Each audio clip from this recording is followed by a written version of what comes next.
Hello and welcome to Moneylife. This is Sucheta Dalal. Today we're going to talk about the bankruptcy code and something that I have discovered to my horror, which is how even creditors are gaming the system to get an advantage. There may be many reasons why they want to do this. Sometimes it's collusive, sometimes it is to give them a future advantage.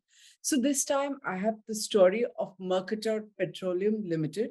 It's a small company, in fact, a 100% subsidiary of Mercator Limited, which was India's second largest shipping company, which is also under insolvency and bankruptcy proceedings. What makes the story interesting? By and large, such a tiny company, Mercator Petroleum, would not even have merited a discussion. But it is a kind of malpractices by the creditors that makes this a story. Now, professionals who deal with the resolution process have constantly been telling us about how it is gamed. And every time somebody opens their mouth, speaks out about it, not only is that resolution professional, remember, this is the person who is supposed to take charge, run the company, ensure that the assets come in. He becomes the most powerful person, but he is talking to the committee of creditors. Who are the committee of creditors? These are the lenders who have secured loans. Usually it is banks, and sometimes it's people like, say, UTI Capital, in this case, with two of its funds. So their money is secured as compared to operational creditors who may be suppliers of equipment, who also owe money. They may be owed a rent, they may be owed for their services, but they have nothing to pin that. So usually they end up being losers in a bankruptcy.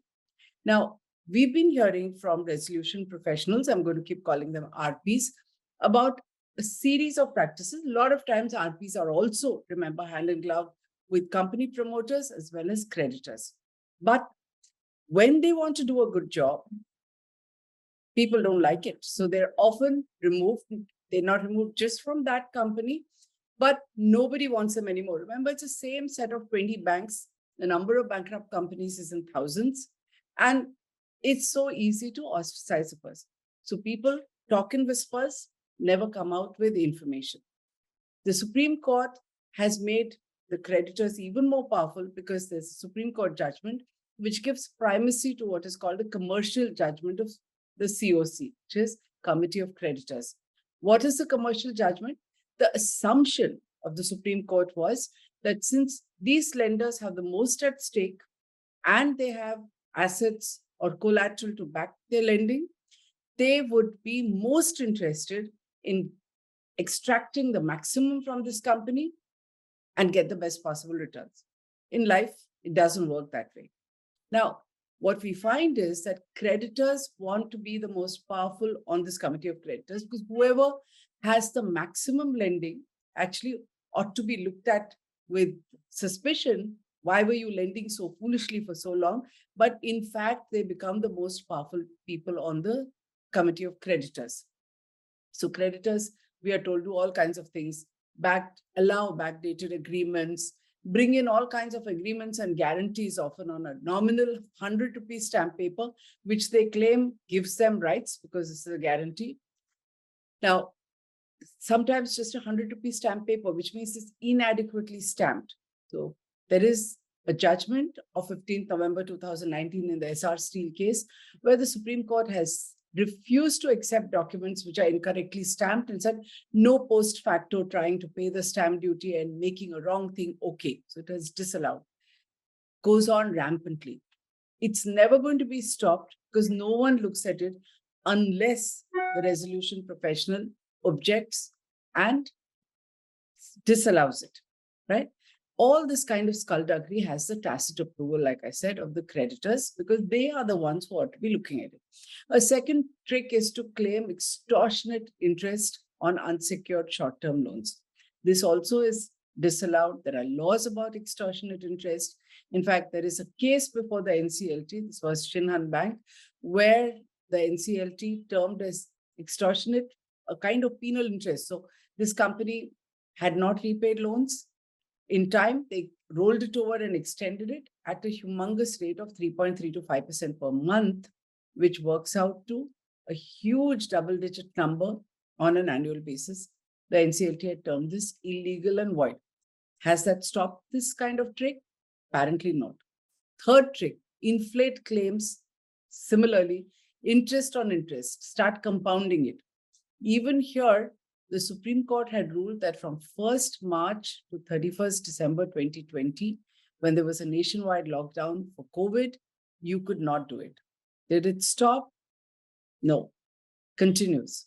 Yet another trick is to induce pliant RPs to give a clean chit in writing to absolve malpractices. So it's all cleaned up, brushed under the carpet, because nobody else is looking at it. RP is a powerful person. If the creditors turn a blind eye and the promoter is also part of it and has some benefits, then nothing happens. Such dubious actions is leading to a growing number of cases where lenders have written off. As you know, we've all been outraged. 80 to 97% of outstanding corporate dues. And where is the commercial judgment? We don't know, but they get away with it. These write-offs, remember, why does this concern you and me? Because these write-offs are eventually covered with public money, which is doled out by the finance ministry, budget after budget, from the exchequer in the form of bank bailouts. We have repeatedly said the maximum number of such cases pertain to public sector banks. They are not doing enough to recover the money, and they are not being careful. You can call it behest lending, you can say pressure from politicians, but they're not careful even while lending, and even less while recovering. Now, like I said, all these things remain hidden until a case like Mercator Petroleum comes up. I'm going to start calling it MPL now. MPL is under insolvency from 31st August 2020. It stands out because the RP in this case has written a letter. First of all, he has not allowed malpractices. And then he has gone after the lender, which is the lead in the COC, which is UTI Capital Limited, through two debt funds. Okay. I'm not going to name the debt funds because it's not relevant. Let's keep talking about UTI Capital. This is a lead lender. It is shown to have a 66% stake among all the creditors in the COC. So it takes the lead. UTI Capital, as most people may know, is a subsidiary of the UTI Asset Management Company, which is the investment manager for alternate investment funds. Now, on 27th October, Satish Kumar Gupta, the RP handling this, wrote a letter to the entire board of UTI Capital, Axis trustees. He marked the copy to the Securities and Exchange Board of India, the chairman of the IBC, and also secretaries, the Ministry of Finance, the Ministry of Corporate Affairs, and pointed out all the things that were going on in this company and how, incidentally, you must remember that UTI Capital is fully aware. They wanted this man, Mr. Gupta, removed for his effort and wanted him replaced with Amit Rastogi, which fortunately, Bank of Baroda, public sector bank, which accounts for over 31% of the outstanding, has been protesting, has filed a number of applications. We're showing you some images over here about what they have done. So it's not smooth sailing for UTI, but so here's what they did. Like I said, Bank of Baroda has fortunately stopped the removal of Satish Gupta as the RP. But the fight continues, and he has written to UTI outlining in great detail all the things that they have done wrong to inflate their own claims. Bank of Baroda, like I said, has taken cognizance of this and has gone before NCLT and objected to it. Let me list what they have done. So Mr. Gupta's letter, which I have a copy of, says UTI Capital's dues increased exorbitantly from 212.88 crores to 257.84 crores in the just 5 months from 31st March to 31st August. What does this show?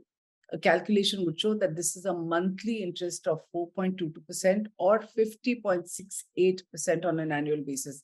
I've already told you such extortionate interest is illegal and not allowed to be charged. UTI Capital's claim is apparently based on a corporate guarantee issued by MPL against non-convertible debentures issued by the parent. So the parent, which is under insolvency, issues NCDs. Guarantee is given by a petroleum subsidiary, and UTI wants to claim on it. The NCDs had a 12% interest. The penal interest in this case when they couldn't pay was an extortionate 2.5% per month, which compounds to 34.48 per annum. I've already told you this is disallowed. Now, the RP has provided details to show that the norm of penal interest charged not on a monthly basis, by no stretch, as he calls it, can be as high as 2.5 compounded monthly. And he cited, Supreme Court decisions, one in the case of Central Bank versus Ravindra and others. This particular judgment that he cites has said penal interest can be charged only once for one period of default and cannot therefore be permitted to be capitalized, as opposed to the liability to pay interest. So liability to pay interest is different. It's founded on the doctrine of compensation, but compounding and penal interest or interest on interest cannot be capitalized, which is what UTI has done. The RP alleges that UTI Capital has not provided statements of accounts, while what its working file showed was part period of dues has done this compounding with penal interest and is a violation.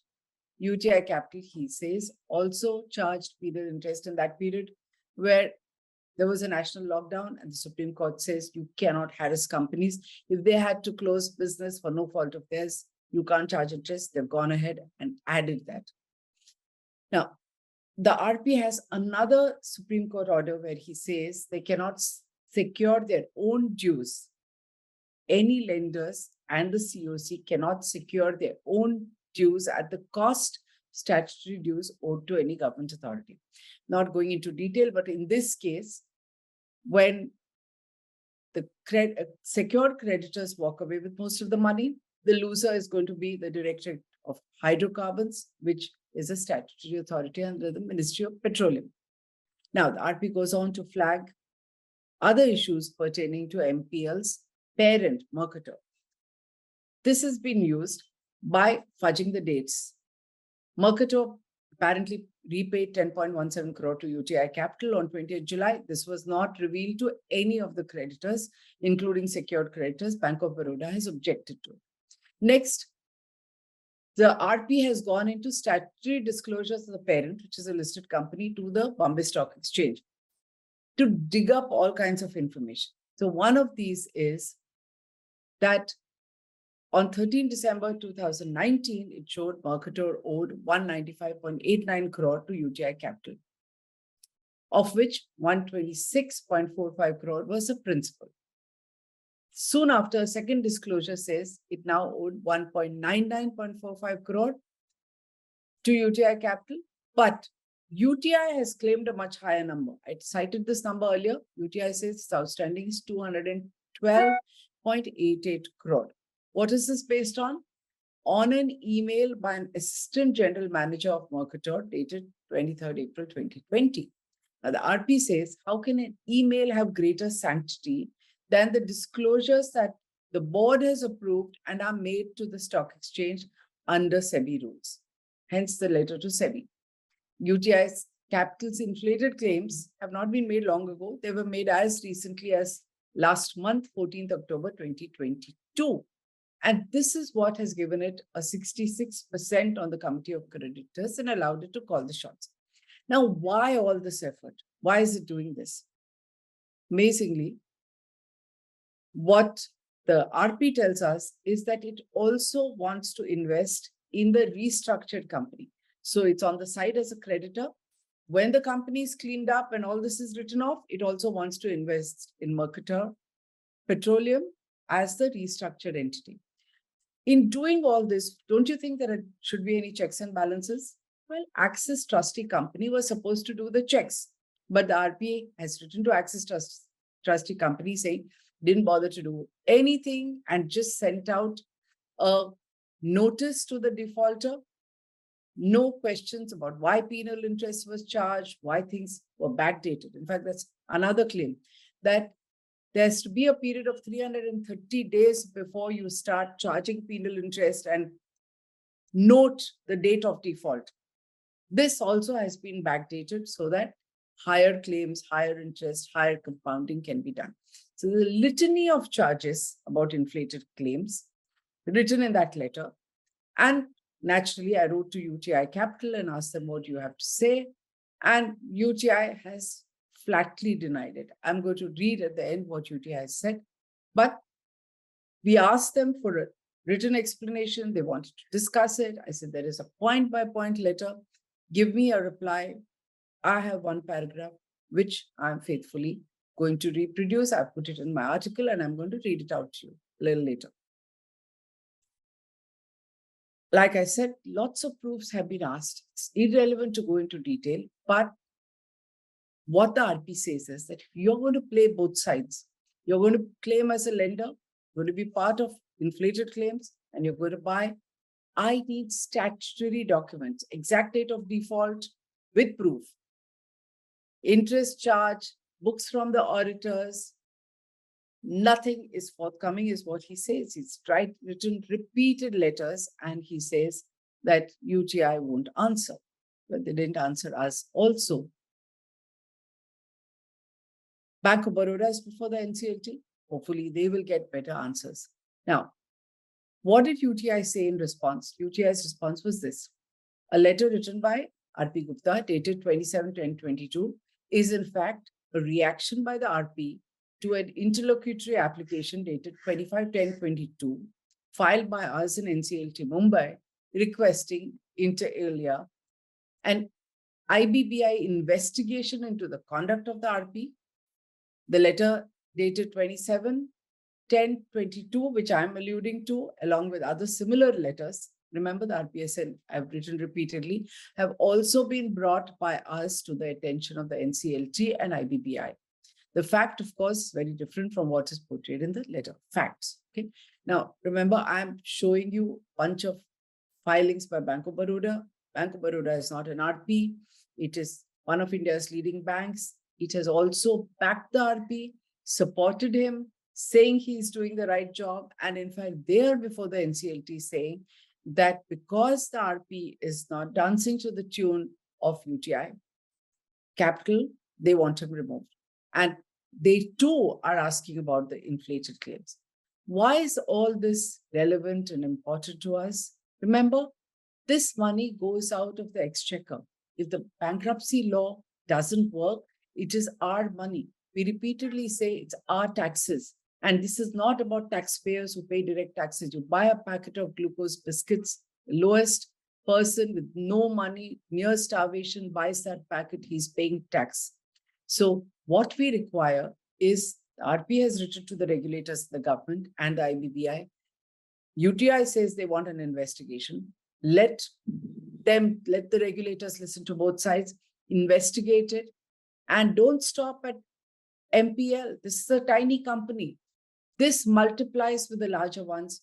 So you need to change the law, you need to fix the loopholes, and you need to prevent this leakage of public funds. If you agree, please share this video. If you haven't subscribed to us, please do so. We bring enormous information which is of interest to you as a citizen of India and to you as a person who invests. Thank you so much.